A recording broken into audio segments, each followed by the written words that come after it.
So I'm now joined by Dan Regard. He's the CEO and founder of the Washington, D.C. based iDiscovery Solutions. Welcome, Dan.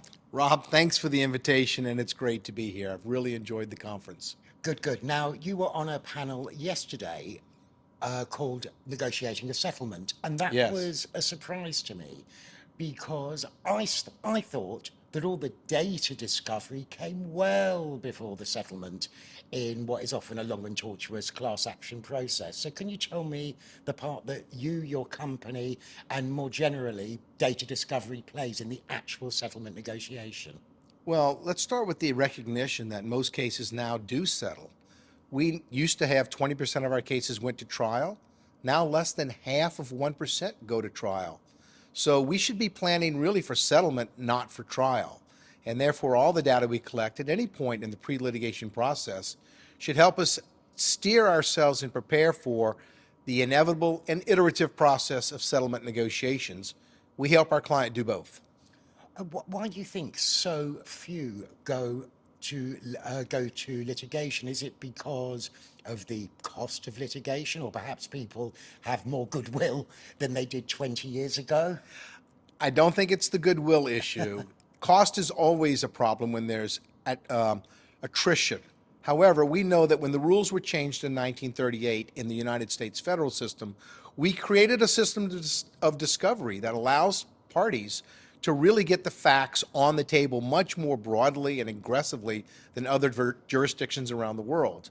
As a result, the process takes a lot longer, but parties know a lot more. And when the facts are known, settlement becomes the inevitable outcome. Now that the class action regime in the US is without doubt the most sophisticated in the world, but when you and I know this from being British, which has some very long-standing institutions, sometimes you can learn a lot from later entrants into the market because they're viewing things with new eyes. Having been here and just with your experience of dealing cross-border over the years, is there anything that you think that the US system in general could learn from UK, Europeans and other jurisdictions in how they operate the class actions regime?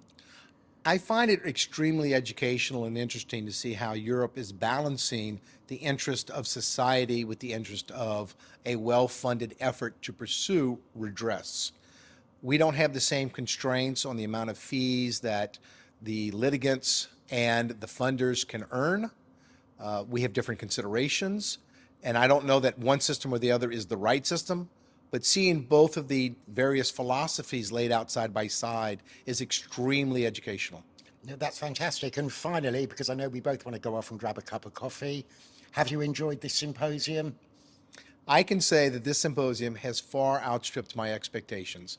Not only this beautiful location here in Lisbon with the copy of Christ the Redeemer and the Golden Gate Bridge right behind me, but I can also say that the international collection of talent and the content of the panels has been overwhelming, fantastic. I could not recommend this strongly enough for my colleagues, my clients, and yes, even my competitors. I think collectively we can move forward next year toward a better result for everybody. Thank you so much, Dan. Thanks a lot. Thank you, Rob. Take care.